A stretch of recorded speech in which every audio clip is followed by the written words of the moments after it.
Adding Niihau, the forbidden island, on bucket list, a no or a go? We all hold the dream of living on a tropical island. Drinking from juicy coconuts and taking a plunge in the ocean are a few of the enticing thoughts that immediately come to mind. Living on an island isn't always ideal. It has drawbacks. It can sometimes be difficult due to a lack of commodities, supply, poor or scarce roads, and blackouts. Apparently, there are a lot of exclusive islands that exist in this world.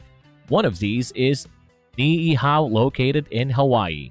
Hey guys, welcome to Money Buys Happiness. In this video, I'll reveal everything you need to know about Niihau, also known as the Forbidden Island. Both the origin of Niihau's title and the fact that it has stuck over the years will captivate your attention. The state of Hawaii is made up of 8 main islands and numerous smaller islets that are not quite large enough to qualify as islands from a geographical standpoint. Imagine Hawaii as it would have been before it was colonized, a tropical paradise that had been frozen in time and mainly had escaped the effects of modern civilization. Niihau, often called the Forbidden Island, is a contentious island.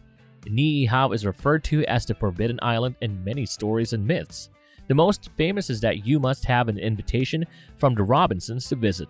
This is currently true with a few exclusions that will be covered later on, but it wasn't the situation when the name was first conceived. Its title, Forbidden Island, was first conceived during a 1952 polio epidemic in the Hawaiian Islands because you needed a medical letter to enter to prevent disease transmission.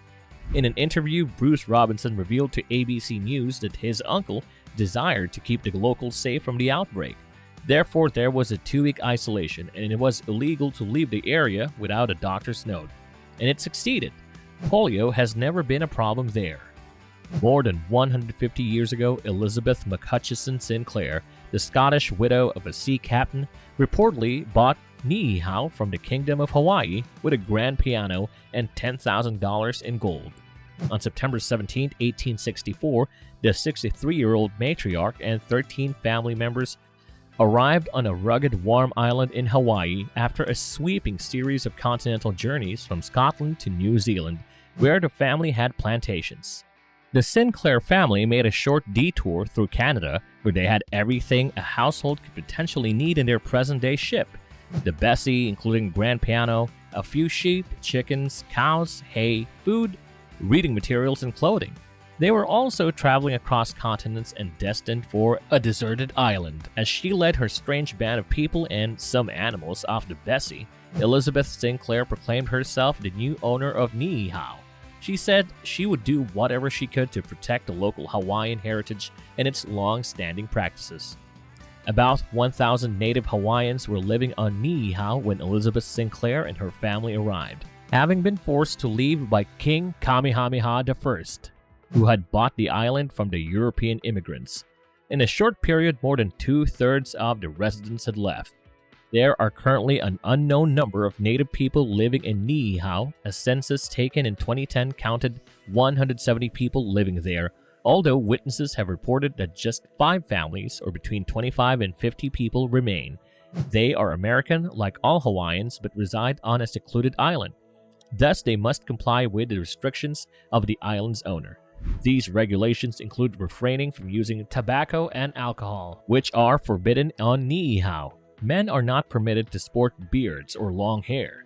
Citizens are prohibited from discussing Niihau in the press, and if they depart from the island for a long time, for whatever reason, they are seen as strangers and frequently aren't permitted to return. Leanna Robinson, Bruce Robinson's wife, is in charge of police islanders' entry and exit, among other duties. She is a strict leader who enforces the Robinson family laws while being a native Hawaiian born and reared on Niihau. It is claimed that the purpose of these regulations is to safeguard the island's natural resources and the locals and their long-standing beliefs. A distinct Hawaiian dialect that residents initially used on Kauai before English had become the primary language that's spoken by all locals, including the Robinsons. Most Niihauans never encountered a foreign visitor. Although a World War II barge brings supplies, most Niihauans hunt for food and produce their crops, and the meat from their cattle is free. The island's pristine solitude supports Niihau's civilization and the wildlife and plants that live there. Similar to how they did before European settlers began to arrive on the Hawaiian Islands in the 17th century, native animals can survive and prosper there unhindered by construction and crowds. Due to its perceived difficulty of entry, the Forbidden Island has attracted the attention of adventurous tourists who aspire to add the place to their travel bucket list. Niihau resembles the other Hawaiian Islands quite closely. A body of water known as the Kaulakahi Channel divides it from the Kauai 2, located more than 27 kilometers to the southwest. The isolated land area is estimated to be just about 5 million years old and measures 10 by 30 kilometers. A landslide occurred on the eastern flank of the extinct volcano where Niihau was built.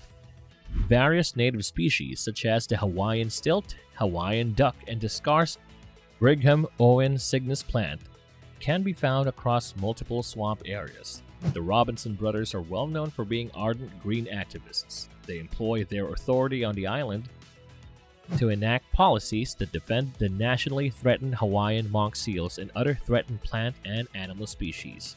With about 1,400 species remaining in the entire world's population, monk seals are among the most endangered marine species.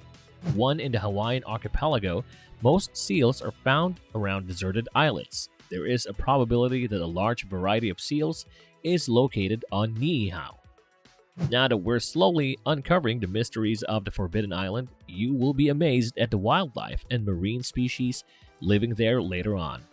But before we proceed, please let us know if you enjoyed this video by giving it a thumbs up. Click that subscribe button and press the notification bell if you'd like to see more content like this. The island is also a vital home for the rare uolu plant and the Pritchardia Aylmer Robinson, the sole palm variety unique to Niihau. In addition, Keith Robinson oversees a personal nature preserve on the Hawaiian island of Kauai, wherein he manages a variety of native plants, many of which have already been extinct in the wild. The Robinsons also believe that the U.S. military is the lesser of two evils. Hence, in exchange for the complex problems that tourists and industrialization may bring to the island, the residents of Niihau keep putting up with it. Niihau does not have any fixed military facilities. Still, since 1924, the Navy has been able to utilize the island for teaching missile defense trials and monitoring, as well as special operations forces. The U.S. radar stations on the territory, which generate millions of dollars annually and account for around 80% of the revenue for the Niihau's economy, are maintained by the locals. They are compensated for doing so. Despite popular belief, the islanders are not first-timers at facing off against U.S. military foes. Among Niihau's many memorable misguided visitors is a Japanese pilot who arrived there after taking part in the Pearl Harbor attack, but somehow missed his intended target. Since they were shut off from the outside, the unknowing residents provided food, accommodation, and even a party for the pilot. They imprisoned the pilot after finding out about the bombing, but he fled and caused chaos on the island. He got into a fight with a resident and fired at him 3 times before dying. After that, the Hawaiian resident got a Purple Heart and Congressional Medal. His story is shown in the 2019 movie titled Enemy Within. It's unlikely that the Robinsons will ever lease Niihau. There are rumors that the U.S. government once offered the family up to $1 billion for the island and that President Roosevelt evaluated it as a potential site for the United Nations headquarters. Niihau is still valuable to Elizabeth Sinclair's ancestors, who care for it as a natural and cultural sanctuary where time stops. You may be curious, is it possible nowadays to be able to visit the island? To enter Niihau, you must first receive an invitation from a member of the Robinson family or a native Niihau resident, because the former is so committed to keeping the island safe from the outside world and respecting the previous king's intentions. This prohibits visitors from going to the Forbidden Island, but there are a few exemptions. You're fortunate if you're trying to get past Niihau's travel limitations. Niihau helicopters and Niihau safaris are the current options for visitors to Hawaii's prohibited island. Exclusive trips to the Forbidden Island are available through Niihau helicopters on executive-class twin-engine planes. Tourists can explore the island's isolated beaches, swim, sunbathe, snorkel, hunt for shells, and admire the Hawaiian monk seals while receiving historical information from pilots. For half-day trips, group pricing and a $465 per person fee are offered. Niihau safaris are another option to travel to Hawaii's Forbidden Island.